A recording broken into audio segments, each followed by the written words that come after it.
एक साल से इजराइल हमास के बीच चली आ रही जंग खत्म होने का नाम नहीं ले रही है। इजराइल ने हमास को पूरी तरह से खत्म करने की जो कसम खाई है वो गाजा पट्टी के लोगों पर भारी पड़ रही है। वहीं दूसरी ओर हमास भी हार मानने के मूड में नजर नहीं आ रहा। बीते दिनों इजरायली सेना ने दक्षिण गाजा में एक हवाई हमले से हमास के टॉप 3 कमांडर्स को ढेर करने का दावा भी किया। इजरायली सेना के इस हमले से खान यूनुस के इलाके में फिलिस्तीनियों के एक भीड़ भरे टेंट कैंप में 19 से ज्यादा लोगों की मौत हो गई। वहीं कई लोग मलबे में फंस गए और कई लोग घायल बताए जा रहे हैं। इस हमले का वीडियो सोशल मीडिया पर जमकर वायरल हो रहा है। फुटेज में कई तंबुओं में आग लगी देखी जा सकती है। इस हमले को लेकर इजरायली सेना ने एक बयान भी जारी किया।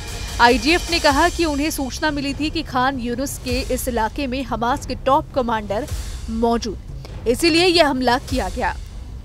इजरायली सेना ने दावा किया कि गाजा पट्टी में इस हवाई हमले से सेना ने हमास के टॉप 3 कमांडर्स को ढेर कर दिया। सेना ने बताया कि ये तीनों आतंकी 7 अक्टूबर 2023 को दक्षिणी इजराइल पर हमास के हमले में सीधे तौर पर शामिल थे। इतना ही नहीं, इजरायली सेना ने मध्य गाजा में अल फारूक मस्जिद पर भी हमला किया। आईडीएफ ने कहा कि उसका उद्देश्य मस्जिद के भीतर स्थित हमास के एक अन्य कमांड और नियंत्रण केंद्र को नष्ट करना था।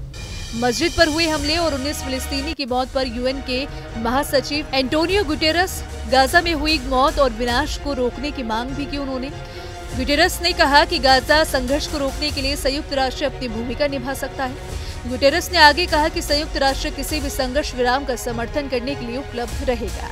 हाल ही में इजराइल की पूर्व सेना प्रमुख बेनी गैंट्स ने नेतन्याहू को चेतावनी भी दी थी। बेनी गैंट्स ने कहा, इजरायली सेना को हिजबुल्ला और लेबनानी सीमा पर और ध्यान देने की जरूरत है, क्योंकि लेबनान ने ये पहले ही साफ कर दिया है कि वो गाजा में चल रहे युद्ध में हमास का समर्थन करेगा।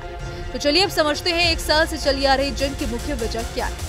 आपको बता दें कि 7 अक्टूबर को दक्षिणी इजराइल में हमास ने आतंकवादी हमला कर दिया था, जिसमें लगभग 1200 से ज्यादा लोगों की मौत हो गई थी और 250 से ज्यादा लोगों को हमास ने बंधक बना लिया था।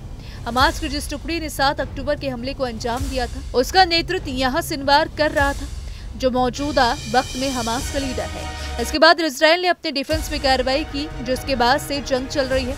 गाजा में इजरायली सेना के जवाबी हमले से अब तक 40,000 से ज्यादा मारे जा चुके हैं। तो फिलहाल इस खबर में इतना ही। आपको हमारा ये वीडियो कैसा लगा हमें कमेंट सेक्शन में जरूर बताइएगा। देश दुनिया की तमाम खबरों के लिए देखते रहिए न्यूज स्टेट।